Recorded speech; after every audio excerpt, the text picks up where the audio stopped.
There we go. So we are at Luke 22, verse 7 to 13. Um, we'll have a look at that. So this is a Passover, preparation for the Passover. And Luke's account has some details in it which I think are quite interesting. So I don't know if one of you would like to pray or read. I'm happy to do either. Don't mind, I'll read if you like. Okay, thanks, Jenny. Shall I pray? Let me pray. Yeah, Lord, I just thank you today for the chance to dive into your word. Thank you that your word gives us perspective on things, and that your word endures, and not a dot of it will disappear, and its relevance continues through the ages. And so, Lord, I thank you that your word is something we can build on, and it's something we can Yes. trust. And so, Lord, I just pray you come and help us build on you, and I pray you reveal stuff to us as we look at it. In Jesus' mighty name, amen. Thank you. Amen. Right, over to you, Jenny. Okay. Then came the day of unleavened bread, on which the Passover lamb had to be sacrificed. Jesus sent Peter and John, saying, "Go and make preparations for us to eat the Passover." "Where do you want us to prepare for it?" they asked. He replied, "As you enter the city, a man carrying a jar of water will meet you. Follow him to the house that he enters and say to the owner of the house, 'The teacher asks, where is the guest room where I may eat the Passover with my disciples?' He will show you a large upper room, all furnished. Make preparations there." Is that, how far do you have to go down? Sorry. Yep, that's and when they found it, it was just as he told them, and they prepared the Passover. That's it. There we go. So yeah, I think different Bibles break it in different points, but I think that neatly covers that bit. Yeah. So looking at this, it's interesting. I raised the question yesterday. Um, Surely, if it was female disciples, they would have thought ahead. There's something I know in my house.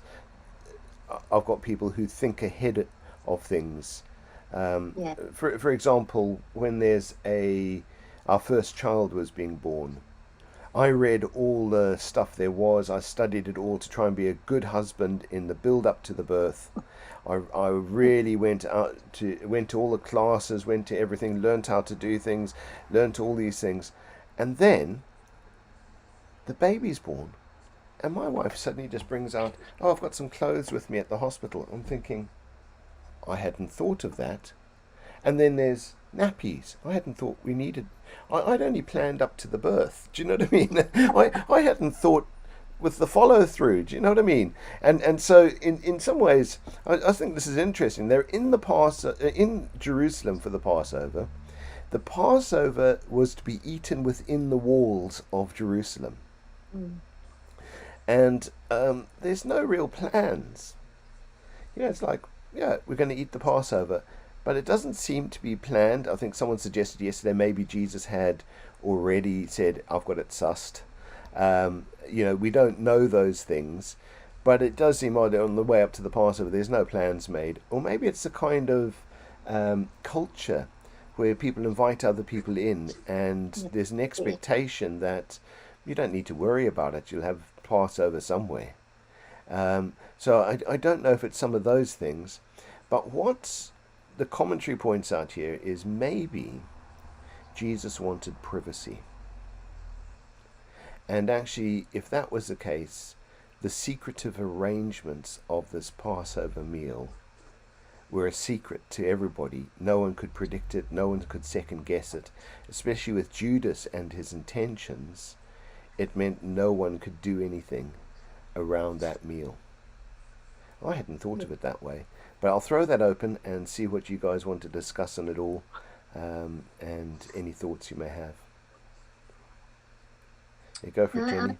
I just think that they just left it to Jesus, because sometimes we can make plans, can't we? We think we're the right thing, but they're waiting for him to make the plans. So Yeah, they didn't do anything without him saying, really. Well, because we shouldn't do anything without God telling us, really.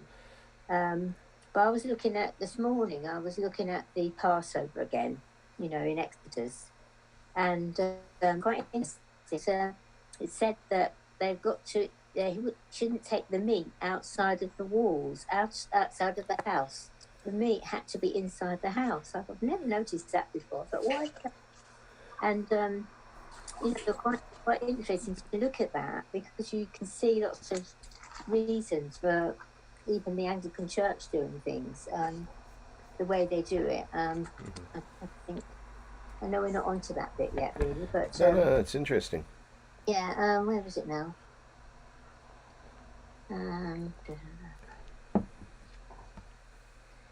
It says, I have to read it all to remember where it was. It was about when they drank the wine, apparently they couldn't have any left over.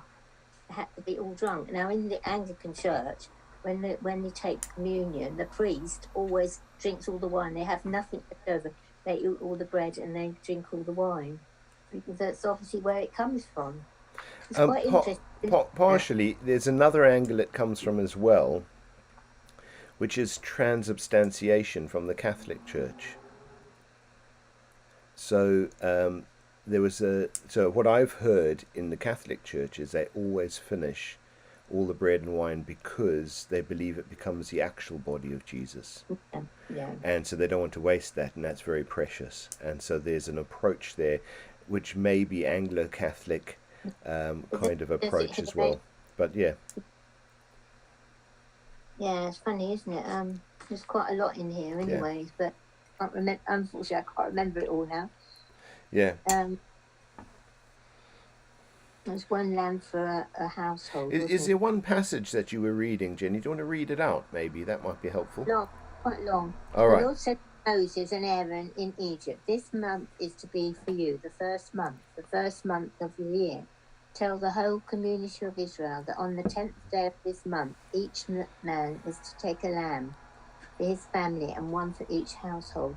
If any household is too small for a whole lamb, they must share one with their nearest neighbour." And let's see if I can cut some of this out, won't it? The animals you choose must be a year old, with males without defect. You may take them from sheep or goats. Take care of them for 14 days of the month, when all the people of the community of Israel must slaughter them at twilight. That's interesting, because that's when Jesus was crucified early in the morning, wasn't he? Then they are to take some of the blood and put it on the sides and top of the doorframe, the houses where they eat the lambs. The same night they are to eat the meat roasted over the fire, along with bitter herbs and bread made without yeast. Do not eat the meat raw or cooked in water, but roast over the fire. Head, legs and inner parts. Do not leave any until morning. If some is left till morning, you must burn it. This is how you are to eat it, with your cloak tucked into your belt and your sandals on your feet and your staff in your hand. Eat it in haste. It is the Lord's Passover.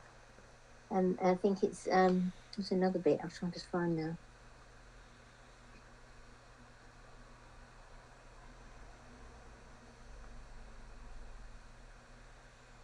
Because it says about obviously the hyssop, they dipped in the blood and sprinkled it as well. So it's like Jesus' blood being sprinkled on the ground, and in Jewish households they still do that. Apparently, in the rich houses in London, places like that, they actually have a new carpet every year because they actually use the hyssop and they sprinkle the blood, the wine on the ground. Yeah. And hyssop, if you look in parts of the Old Testament as well, was for cleansing, and so there's a cleansing approach in that as well. So there's a purity. There's a lot of symbolism in it, a lot going on. I think very powerful. Yeast, they had to have the bread without the yeast, which obviously represented the sin, didn't it? Yeah. Had to get it rid of that, and so before we take communion, we should make sure that we're haven't got any outstanding sins that we haven't confessed, really, because we're supposed to obviously we're eating. I know it is a symbol, but we're eating the blood and body of Jesus. Yeah. It's quite, when you look at it, I mean, I know the story and everything, but you forget little bits, if you look back. Yeah, thanks, Jenny. Looking at the passage here, it's very interesting. It's almost like if you picture a spy movie where they go, and I have a red rose, and and meeting someone at the train with a red rose in the pocket, and I move it to the other pocket, and all those kind of things. And in this story, they go along. It just, I mean, there's no sense of time or anything in this. He says, um, you know, they said to him, where will you have us prepare it? And he said to them, behold, when you've entered the city, a man carrying a jar of water will meet you. Follow him to the house he enters and tell the master of the house, the teacher says to you, where is my guest room where I may eat the Passover with my disciples? And you sort of think, that's rather interesting. So go into the city, a guy will meet you there. He'll have a jar of water on his head. And you just sort of think, what are the chances of that? I mean, women tended to carry water. It wasn't a male job. Clearly, this person was a servant in a house. Speak to the master of the house when you get there. There's a whole load of instructions Jesus gives his disciples. The timing aspect. You will meet a guy carrying a water jar, and he'll come and meet you. So in other words, this guy's looking out for them, carrying a jar of water on his head. I just think it's very, very interesting. The backstory to it, you sort of wonder, now what happened? The master say, I feel God telling me to send my servant to go and meet people with a water jug on his head. Or, what was really going on with all of this? And the fact that the disciples were beginning to question, where's our food going to come from, is an encouraging sign. The day before Passover, or actually at Passover itself. And so, I think that's very interesting. Don't know if you've got any thoughts on the guy with the water jar. Sorry, Jenny, go on. So I forgot to put my No, hand up. sorry, it just distorted a little bit. Yeah. It's like now having a word of knowledge. God sometimes gives you a word of knowledge, doesn't Yeah. he? About that. I've heard people saying go to a railway, the airport or something, and you meet somebody, wearing this colour or whatever. I don't know what it is, and the right person that they have asked God to show them something that day. You know what I mean? Yeah. So it still happens, doesn't it? It still happens. It's because God knows everything, and He can speak to people. Even people that aren't Christians can put thoughts in their mind, I think. So it's amazing, really. And I think they said, where can we prepare the Passover? So they may have had the meat already, right? Well, I don't know. I see it in a very business-like way a little bit. I went to Niamey some years ago, which is a big city, around the time of a Muslim festival where they sacrifice sheep. Yeah. And as I went, the whole city was just full of pens of sheep and sharp-pointed sticks. It was incredible. You had these kind of sharp-pointed sticks which they actually put in a cross sign, and that's what they sacrificed the sheep on. Hung them up in front of a barbecue kind of fire. They'd killed them first, but then did that. And so everywhere you went, you saw these little kind of like crosses of sheep all over the place. Once the day arrived, but the days before, there were just sheep everywhere. There were sharp-pointed sticks and sheep everywhere. 2 days later, you couldn't see any sheep anywhere. It was almost like building up to the sale just before the event, and you saw people going and buying sheep, and kids trying to lead these sheep home, and all sorts of things as you drove along. And I imagine Jerusalem a little bit the same. Oh, Passover's coming. Shepherds, bring your sheep in. Yeah, we make a few good sales here.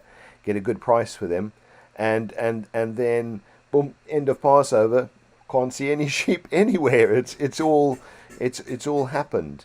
So I think there's, And you know, just I kill wonder them if all. it's like that, where you could just go up to someone and say, yeah, I'll have one of those, thanks. You know, I don't know. There's the Well, making. they just killed them all then. Sorry. What do you They mean? just Sorry. killed- You say you don't see them. You mean that they killed them all? Or else they're taking them back out to the fields, the ones they hadn't sold. Do you know what I Okay. mean? So, I mean, it's a business-like operation. You know, you get your sheep in, sell as many of them as you can, get them back to the fields again. You know, Yeah. so I imagine that kind of thing. I don't know. I'm not a shepherd in that. You know, I don't understand all the business logistics of it all in those cultures, but I imagine it's something like that. So it wouldn't have been hard to get a lamb. It would have been harder to get a room, I think. You know, and in by the way this happens, Jesus has a room prepared for him secretively, so he can see his disciples and no one else. Mm. No crowds, nothing, you know, nothing getting in the way, and he can have this time with his disciples to celebrate Passover. And I think that's really special. I also imagine it's a bit like Christmas, where families have all made their plans of what happens. And so, in some ways, there aren't the crowds around because everyone's in their own home celebrating Passover at the same time. And so, in some ways, you know, that's secretive, that's planned, and having to eat it within the walls of Jerusalem, and someone has prepared a room for Jesus and his disciples. I think it's just wonderful. But the preparations were being done by the disciples, which is interesting. Go and prepare the Passover. So they went there and prepared everything for Passover, and the idea of it would have been in the preparation would have been, you know, tables that you lay down at, and you know, lay down and ate in that position. So there were kind of very low tables and that kind of thing. They probably had to set up for everybody, you know, and work out, right, have we got the hyssop, have we got the you know, right, we've got the lamb, right, we need to kill that at the right time, you know, and then cook it and roast it, and we need all the preparation for all of that ready. You know, have we got enough wine? You know, all those things. So they went and made preparations, but had a home to do that in that someone had opened, which I think is very interesting and kind. There's almost preparation at every point. I mean, there was the donkey. Go and tell, Yeah. you know, go and tell the guy the master has need of your colt, and then yeah, no problem. You know, here someone's actually sending someone, or maybe someone's just going with a water jar on their head, and shows him to this place. I think it's just really remarkable. There's things going on by the Holy Spirit, I think, that are beyond our understanding in this. Jenny?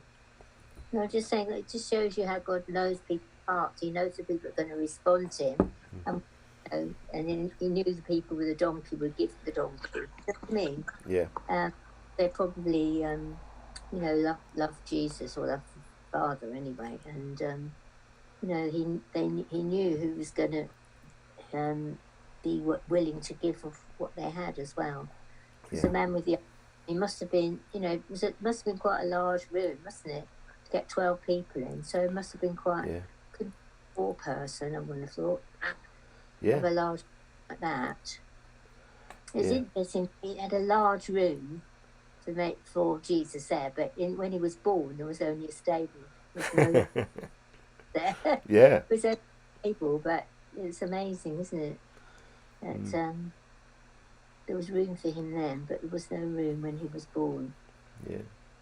Interesting. Because the time was right, wasn't it? The time was right. And I think if we want to learn something from this section here, I think it's, if we were one of the disciples following Jesus, we can worry ourselves. Where are we going to eat Passover? Where's this going to happen? Where's that going to happen? Where's the other going to happen? and then arrive and find Jesus has it all sorted. Yeah, that's right. Well, it does, doesn't it? And it's linked to our obedience as well, because actually the disciples had to go and find the guy with the water jar on his head, you know, and then talk to the master of the house. They had to remember what they needed to say. That they needed to do some of those things, but it was very straightforward how it possibly happened. But on the way, all the bits and pieces, it was a trust of Jesus that everything was going to fall in place. And for the disciples, if we put ourselves in their position, they didn't know what was happening next. But they were following Jesus. That's what anchored them security-wise. That was what they built around. Where's Jesus going? Right, we're going there. Where's Jesus in this? We're there. Where's Jesus? And that's, that's the center of their security, of all that they are. And I think that's really something we can take from this. I was having a discussion about working out your future with someone the other day, and I was saying, well, in some ways I like to know. Sometimes God leaves me step by step. Well, this is the next step. But actually, I like to have an idea of the whole staircase. I like to know, okay, God says, I'm going to be doing that one day. Okay, well, this is the next step. That's fine. That's the next step. I'm comfortable with that. If I know the staircase, I know where I am, right? And for my kind of thinking, that's important, because I could go in lots of different directions all at once if I'm not careful. So I've got to just have an idea what the staircase is, and then I'm fine. And I said to this person, what's God saying to you about the whole staircase of your life? What is, And this person turned around and said to me, God doesn't show me the whole staircase. Because I'm a worrier. And if I worried, I'd be worrying about all the steps up that staircase. Exactly. So what God does with me is he only shows me one step at a time. Oh, that's the next step. Oh, I'll do that. And then, oh, I'll do the next one. And actually that saves a lot of worry and stress in life. And the thing that gives me purpose and direction and a sense of security, for someone else actually creates a sense of insecurity. And I hadn't thought that way. Yeah.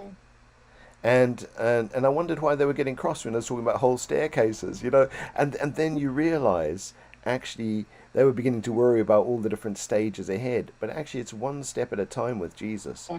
And that's the way he leads us through. Yeah, go for it, Jenny. No, I was just saying I'm exactly the same, because if someone asked me to give a talk or something, they did once, and I get in such a state that I can't hear God, then I can't do it. And so he always gives me, I like impromptu things. I never think of it beforehand. He always gives me something at the last minute.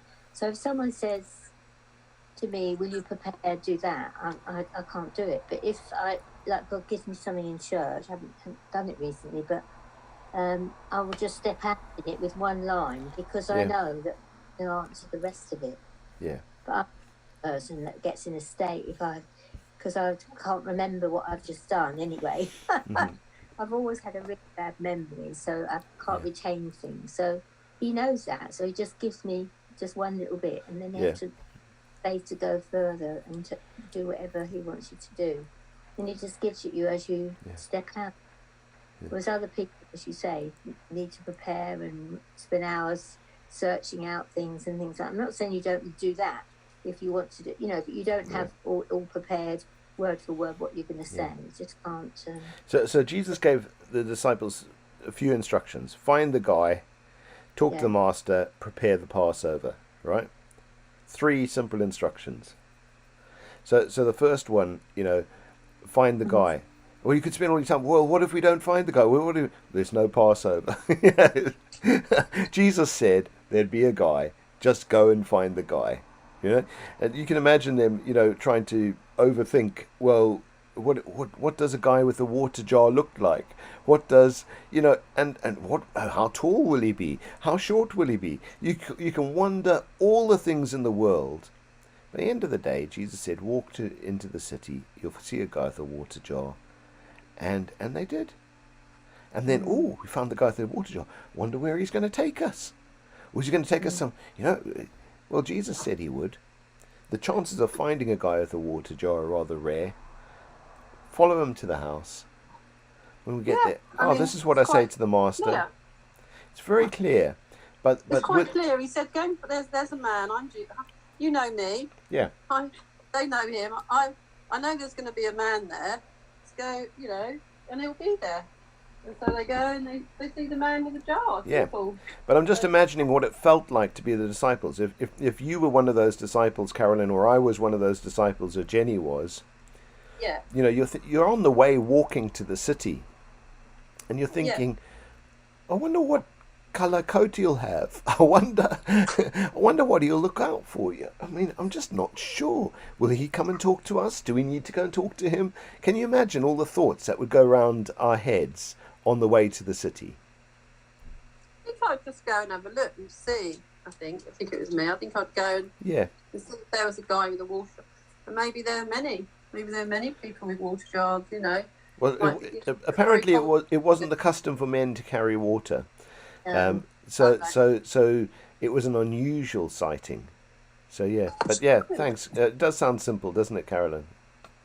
Yeah, no, I can think of that. I just they'd all be wandering around because I see that Chosen, and you sort of see the marketplace, and you see people wandering around all over the place. Yeah. So it seems like I don't know. It seems like a normal thing to be doing. Yeah. Carrying water. No, it was a gender thing, actually. Yeah, so I didn't think about that. Yeah, go for it, Jenny. I think, really, they've been with Jesus all that time. They'd seen him do all things, whatever he said, it happened, didn't it? Mm-hmm. So really, their faith must be built up on that, really. Yeah. They could actually step out in faith and do it. But, they had all that experience of Jesus doing what he said he's going to do and doing amazing things, so that must have helped, mustn't it? Yeah. It's just that, when he told them to go out and sick, in twos, they went out in twos, didn't they? You know what I mean? Yeah. They had to put faith in him. It's the same thing, really. Yeah. So, but I know what you mean, because you would, it's if you didn't find them straight away, you'd start thinking. I think if you found them straight away, you're all right. Yeah. It's like someone said to me the other day, you're overthinking. So I said, well, is overthinking hyphenated or is it all one word? And they're going, do you know, I don't know. And there's something, and then they realised I was joking, and and they were now overthinking about overthinking. But there we go. When you say things, you sound so serious. You say something, and I often sort of think, oh, and then I sort of, I'm kind of lost it. Oh no, you're actually taking the what's it? I didn't realise. Well, sorry, Carolyn, if I've ever caught you up like that. It's my Irish heritage, I'm afraid. Sorry. Yeah. Sorry? It's my Irish heritage I'll blame for that. Yeah. No, you say it with a very sort of straight face, and it's like, oh. There we go. But I think this following Jesus and trusting he's got it sorted. Mm. And and the idea of going and and actually just following step by step. Mm. And at the end of the day, that's all we've got. We just need to follow him step by step. If he said he'd never leave us or forsake us, we need to trust that. Mm. If he says he'll be with us in all circumstances, we need to trust that. Yes. If he says he loves us and he came and died for us, we can trust that. If he says, in Paul's letters, really, it's a word of God to us, but it's saying, no eye has seen, no ear has heard, no heart has ever imagined what God has prepared for those who love him. And actually, that's not just a future thing, that's now as well. And so there's that wonderful sense that all the wonderful things ahead of us, our future is always brighter than our past. There are things and adventures with God ahead of us that we haven't even anticipated, we cannot even imagine. And we need to put our trust in that. Because he who began a good work in us will bring it to completion. He who began things in us will bring it right the way through. And I think in this, following step by step with Jesus, he's got great things planned. When he plans a Passover, it's fantastic. You know, they used to have the adverts, if Heineken did this, it would be wonderful. Adverts on the telly for the beer commercial. I'd say when Jesus does something, it's amazing. When he says we're going to do Passover, there's a large room prepared. It doesn't look like anything's prepared. It doesn't look like anything's in place. We can be nervous about it all. But actually, he's got it all sussed. We're just going to walk it out step by step. We're not going to miss it. How do you miss it? You can't. I also wonder with the guy at the water jar, was he walking out of the city towards them? So actually, time-wise, they'd meet him at some point on the journey. They couldn't miss him. I think there's some interesting things there. Some of these things we think, well, have I left? Jesus said this at 3 minutes past 12. I left a few minutes because I had to go to the loo first, and I had to do this. Am I going to miss the guy with the water jar? No. He's there. And I think there's some of those things we need to let go of and trust Jesus more. And I feel challenged by that this morning. I don't know about you guys. Definitely.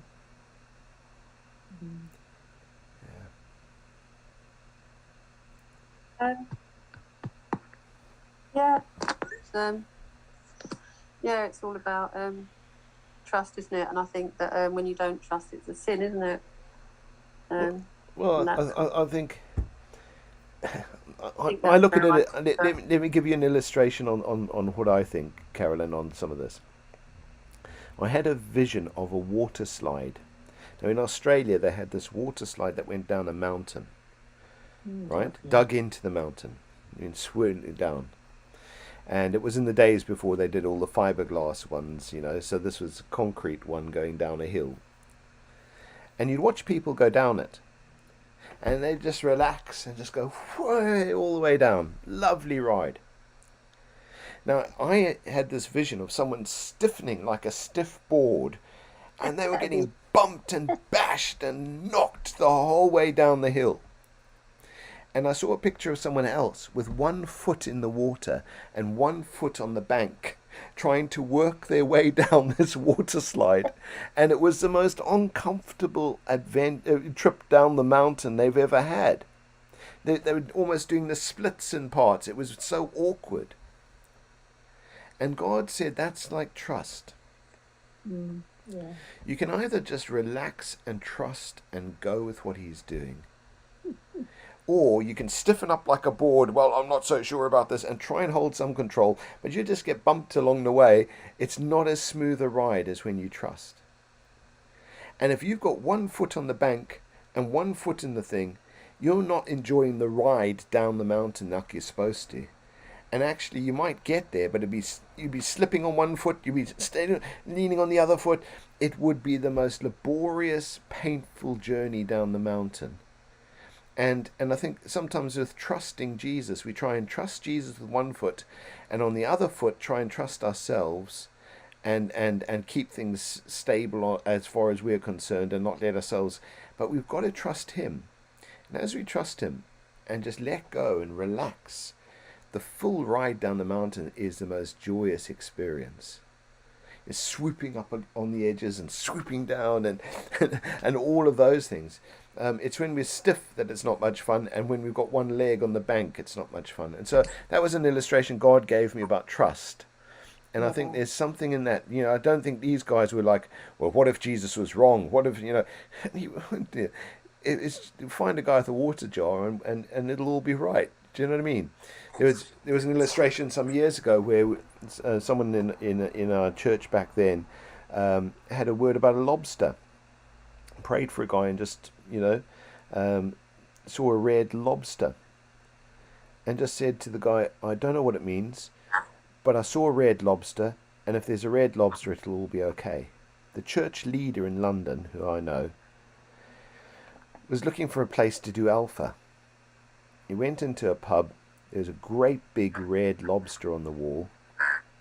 And basically he goes, can we rent a room? And the guy says, yeah, fine. And it all worked out. And he just said, it's amazing. A red lobster. When there's a red lobster, it'll all be okay. He was struggling to find a room. And actually, when you got the red lobster, it'll be all right. And that was spot on. There was a red lobster, and it was all right. So the best Alpha course launched his church. So I think there's some of these things when God speaks, sometimes it's hard to understand, sometimes it's hard to know, but actually trusting him is the most amazing thing.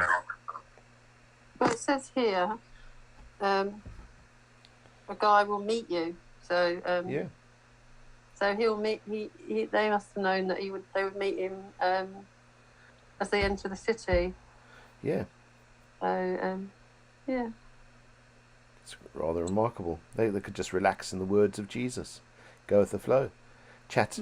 Yeah, it's a lovely day today. Yeah, enjoying this. Oh, I like that breeze, don't you? Yeah. And there's the guy with the water jar, Or it could be a journey like, well, I don't know, where's this guy with the water jar? Oh, we mustn't miss him, And it's not as fun a journey. Do you know what I mean? I think our journey with Jesus, it comes down to trust. It does. Yeah. And the more we trust him, the more stable everything is around us, because his words will never pass away. Heaven and earth will pass away before his words pass away, as we looked at a few days ago. And I think that's very strong and powerful and something to build on. But anyway, I think we'll leave it there for today, if that's all right, unless you've got anything else to share. No, I don't think so. I think we've covered it, really. Yeah. Brilliant. Well, I'll move us offline. And thank you all for your comments. It's been an interesting ride this morning going through the passage, and we look forward to the Passover with the disciples tomorrow, which will be good.